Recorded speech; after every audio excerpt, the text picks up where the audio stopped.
Kerajaan akan memperkenalkan semula jihad memerangi orang tengah bagi mengurangkan peranan orang tengah yang selama ini memanipulasi bekalan dan harga ayam. Perdana Menteri Datuk Seri Ismail Sabri Yaakob berkata langkah itu pernah diperkenalkannya pada 2014 ketika menjadi Menteri Pertanian dan Industri Asas Tani. Katanya pertumbuhan peladang kebangsaan Nafas akan diberikan peranan untuk mengetuai jihad memerangi orang tengah pada kali ini. Ismail Sabri berkata Kementerian Pertanian dan Industri Makanan MAFI bersama Kementerian Perdagangan Dalam Negeri dan Hal Ehwal Pengguna KPDN-HEP diminta membentangkan pelan projek penanaman jagung dan sebagainya dalam masa terdekat. Jelasnya kerajaan turut menggalakkan GLC, agensi kerajaan, pertubuhan peladang dan koperasi untuk membabitkan diri dalam penternakan ayam. Sementara itu beliau berkata peguam negara turut dipanggil pada mesyuarat kabinet hari ini dan menasihatkan kabinet untuk mengguna pakai peruntukan di bawah Akta Kawalan Bekalan 1961, Akta 122 jika ada sebarang aktiviti menyorok, menyimpan atau unsur sabotaj terhadap bekalan ayam.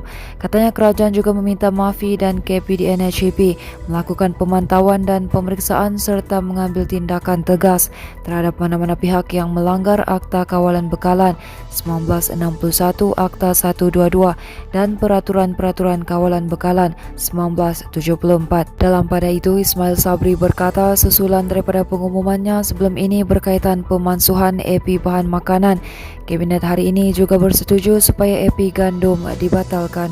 Sementara itu, kerajaan negeri akan melancarkan tabung pendidikan negeri Sabah TPNS bagi membantu anak Sabah melanjutkan pelajaran ke institusi pengajian tinggi tempatan atau luar negara.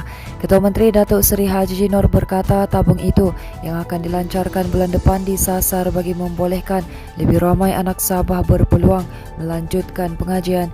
TPNS diwujudkan selepas Persidangan Dewan Undangan Negeri Sabah meluluskan enakmen kumpulan wang amanah kerajaan pindaan 2021 yang memperuntukkan dana untuk pendidikan di Sabah pada 9 Disember tahun lalu dan dikuatkuasakan mulai 1 Januari 2022. Haji berkata beberapa inisiatif dilaksanakan Kerajaan Gabungan Rakyat Sabah Barisan Nasional selepas mengambil alih tampuk pemerintahan sebagai usaha menyokong pembangunan pendidikan di negeri ini. Tambahnya seramai 5,000 pelajar mendapat bantuan budi dan manakala 40,000 pelajar menikmati bantuan bakti pada tahun lalu. Dalam pada itu, Haji meminta warga pendidik di Sabah agar terus menjadi tonggak yang kukuh dalam melahirkan kemenjadian murid dan menyokong hala 7 SMJ melalui sistem pendidikan yang sejahtera serta berkualiti. Sejajar dengan tema Hari Guru pada tahun ini, Guru Tunjang Sekolah Sejahtera. Katanya kerajaan negeri yakin guru yang berkualiti tinggi penting untuk memastikan bangsa dan negara mencapai kecemerlangan serta kegemilangan. Haji juga mengambil kesempatan mengucapkan tahniah kepada seluruh warga pendidik di Sabah yang berjaya menggalas tugas mencabar sepanjang tempoh pandemik COVID-19. Pada majlis itu, Haji turut menyampaikan anugerah tokoh guru 2022 kepada Datuk Dr. Nuinda Alias, manakala anugerah tokoh kepimpinan kepada Madaili Basri.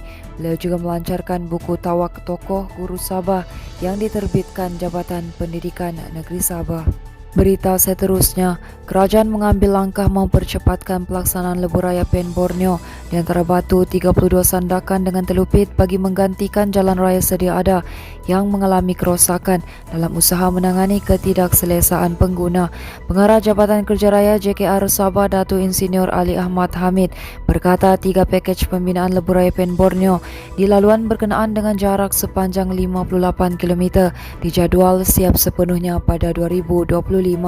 Katanya kontraktor projek bagi ketiga-tiga pakej itu sudah dimaklumkan untuk mempercepatkan kerja pembinaan 2 daripada 4 lorong bagi lebuh raya berkenaan dalam tempoh setahun setengah sebelum beralih ke 2 lagi lorong selebihnya. Beliau berkata perbaikan kerosakan jalan raya sedia ada tidak berbaloi kerana ia tidak dapat dilaksanakan dengan kaedah penyelenggaraan biasa atau tampalan memandangkan keadaan jalan yang sudah melangkaui jangka hayat. Berikutan itu beliau meminta kerjasama pengguna jalan raya khususnya di laluan antara Batu 32 Sandakan dengan Telupit supaya bersabar kerana terpaksa berdepan keadaan jalan raya yang tidak menyelesaikan. Pada masa yang sama, beliau juga meminta agar pemandu sentiasa mematuhi arahan lalu lintas termasuk had laju yang ditetapkan di kawasan pembinaan bagi mengelak kemalangan atau sebarang kejadian tidak diingini. Bagaimanapun katanya kerja penyelenggaraan di laluan sedia ada tetap dilaksanakan sepanjang tempoh pembinaan lebuh raya berkenaan menggunakan peruntukan yang ada. Beliau turut mengingatkan pihak konsesi dan jurutera JKR daerah agar bertindak proaktif memantau keadaan jalan raya di lokasi yang kerap berlaku kerosakan bagi memastikan ia cepat dibaiki demi kepentingan pengguna. Manakala aktiviti kenderaan lebih muatan yang melalui jalan raya di Sabah menjadi penyumbang kepada keadaan jalan raya yang sering mengalami kerosakan teruk sehingga menyebabkan jangka hayat kemudahan itu menyusut dengan cepat. Pengarah Jabatan Kerja Raya Sabah Datuk Insinyur Ali Hamad Hamid berkata, ia adalah punca utama kerosakan jalan raya di negeri ini selain kelemahan kerja penyelenggaraan disebabkan kekangan peruntukan. Katanya kehadiran lori mengangkut buah kelapa sawit selain kayu balak yang melebihi muatan ditetapkan pihak berkuasa menyebabkan jalan raya mudah rosak hingga menjejaskan keselesaan pengguna lain. Katanya kebanyakan kenderaan berat yang membawa lebih muatan beroperasi di luar waktu pemantauan agensi penguat kuasa dengan kebiasaannya pada waktu malam. Beliau berkata kekuatan jalan raya bergantung kepada lapisan batuan, namun penggunaan kenderaan berat lebih muatan menyebabkan lapisan berkenaan mudah rosak hingga menembusi bahagian tanah. Katanya tiada isu penyelenggaraan jalan raya lambat dilaksanakan disebabkan kelewatan pembayaran kepada pihak konsesi yang diberi tanggungjawab memastikan jalan raya berkeadaan baik sepanjang masa. Seterusnya, 7 kenderaan bertembung menyebabkan 4 individu cedera dalam kejadian kemalangan di bulatan Telepok Ria Tuaran malam tadi. Dalam kejadian jam 7.50 malam itu, kemalangan dikatakan berpunca daripada sebuah kereta Toyota Vios yang terbabas masuk ke laluan bertentangan. Jurucakap Pusat Gerakan Operasi Jabatan Bomba dan Penyelamat Malaysia Sabah berkata pihaknya menerima panggilan kecemasan pada jam 8 malam. Katanya sepasukan 8 anggota dan pegawai bersama jentera dan van unit bantuan perkhidmatan kecemasan dikerahkan bergegas ke lokasi kejadian. Katanya sebab tiba di lokasi kejadian, pasukan operasi mendapati kemalangan melibatkan 7 kenderaan jenis Toyota Vios, 2 Proton Saga FLX, 2 Pro 2 Myvi dan Proton Iswara serta Pro 2 Viva. Terdapat 4 mangsa terlibat yang mengalami kecederaan termasuk seorang patah tangan. Menurutnya semua mangsa terus diberikan rawatan awal oleh pasukan IMRS sebelum dihantar ke hospital menggunakan jentera IMRS untuk mendapatkan rawatan lanjut. Teruskan bersama kami di asoka.com, berita komprehensif.